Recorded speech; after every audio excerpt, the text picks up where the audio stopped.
नमस्कार, आप सभी का स्वागत है खुलासा न्यूज में और मैं हूं आपके साथ रजत शर्मा। चुनावी बिगुल बज चुका है और इस चुनावी शोरगुल के बीच कई महत्वपूर्ण खबरें दब जाती हैं और उनमें से एक खबर दबी है बीएसएनएल के कर्मचारियों को फरवरी के महीने की जो तनख्वाह नहीं मिली है। जी हां, हम बात कर रहे हैं जो बीएसएनएल के जो कर्मचारी हैं उनको वेतन के लाले पड़े हुए हैं। करीब 2.25 लाख कर्मचारियों को एक महीने की सैलरी नहीं मिली है और हालात कुछ इस कदर बेकाबू हुए हैं कि उनके जो कर्मचारी यूनियन हैं उनको संचार मंत्रालय या आप कहें कि संचार मंत्री मनोज सिन्हा को उन्होंने इस बाबत चिट्ठी लिखी है और उन्होंने ये कहा है कि आप कृपया इस मामले में दखल दीजिए, हमें हमारी फरवरी के महीने की तनख्वाह हमें दिलवाइए। और उन्होंने साथ ही ये भी आरोप लगाया है कि जो प्रधानमंत्री मोदी हैं वह बीएसएनएल को बंद करवाने की साजिश रच रहे हैं। इससे पहले कि हम वीडियो को आपको विस्तार से बताएं, उससे पहले सोशल मीडिया पर एक वीडियो वायरल हो रही है जहां पर एक महिला जो कि बीएसएनएल में कार्यरत है वह रो रही है और अपने एक महीने की सैलरी मांग रही है। आप भी देखिए जरा वो वीडियो।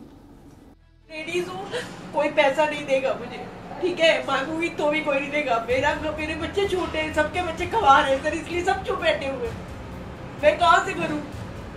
लेकिन किससे मांगू? ऐसी स्थिति में क्या किया जाए जब जो है गवर्नमेंट ने अभी सैलरी नहीं भेजी तो? सर मुझे नहीं पता गवर्नमेंट ने क्या किया क्या नहीं किया, लेकिन मुझे ये पता है सर कि मैं अपना घर नहीं चला पा रही। तो ऐसी स्थिति में जो हो क्या?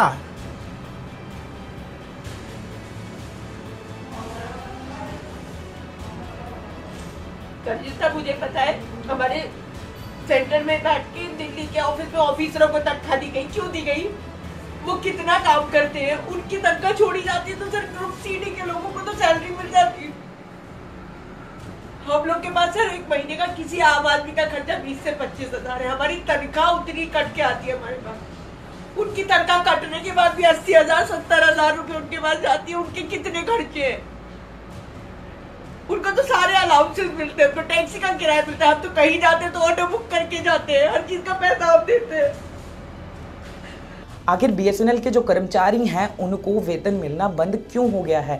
तो हम आपको बताते हैं कि जो फाइनेंशियल एक्सप्रेस की एक रिपोर्ट के मुताबिक जो बीएसएनएल कंपनी है वह पैसों की तंगी से जूझ रही है और उनके पास इतने पैसे नहीं है कि वह अपने कर्मचारियों को तनख्वाह दे सके, क्योंकि जो बीएसएनएल की कुल आमदनी का 55% हिस्सा है वह जो उनके कर्मचारी हैं उनकी तनख्वाह में ही चला जाता है और हर साल 8% बजट बढ़ जाता है। यानी कि जो वेतन पर उनका खर्चा ज़्यादा हो रहा है लेकिन उनकी जो कमाई हो रही है वह कम हो रही है। आखिर कंपनी का घाटा कितना बढ़ गया है? तो हम आपको बता दें कि जब से जियो मार्केट में आया है तब से डेटा और टैरिफ वॉर के कारण जो बीएसएनएल है वह लगातार घाटे में चल रही है। साल 2017 में बीएसएनएल का घाटा था 4,786 करोड़ रुपए, जो कि एक साल के भीतर ही बढ़कर 8,000 करोड़ रुपए के करीब हो गया है।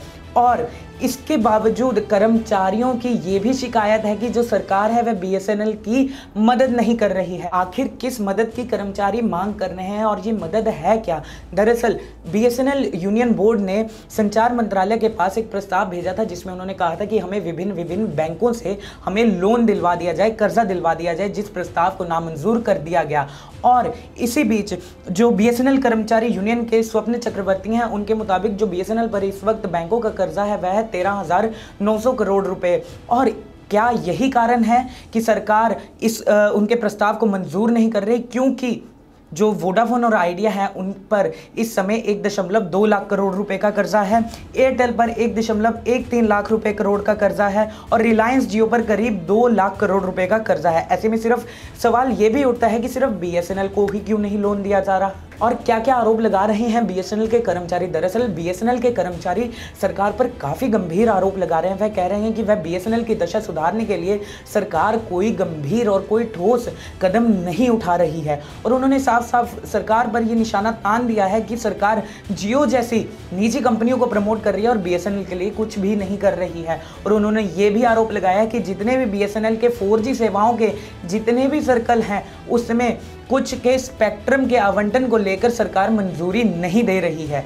और क्या अब जो BSNL के कर्मचारी हैं वह सरकार को कानूनी नोटिस भेजने की तैयारी में है? तो जी हाँ, कर्मचारियों को कहना है कि नियमों के मुताबिक सरकार किसी भी हालात में हमारी जो सैलरी है वह नहीं रोक सकती, और अगर उन्हें समय पर सैलरी, उनके फरवरी के महीने की तनख्वाह उनको नहीं दी गई तो वह BSNL और सरकार को वह कानूनी नोटिस जरूर भेजेंगे, क्योंकि उन्होंने भी अपना घर चलाना है, उन्होंने अपने राशन के भी उन्होंने बिल देने हैं, उन्होंने बिजली का बिल देना है, पानी का बिल देना है, अपने बच्चों को पढ़ाना है। तो इसी बीच उनको काफ़ी मुश्किलों का सामना करना पड़ रहा है। BSNL की ये दशा हुई कैसी?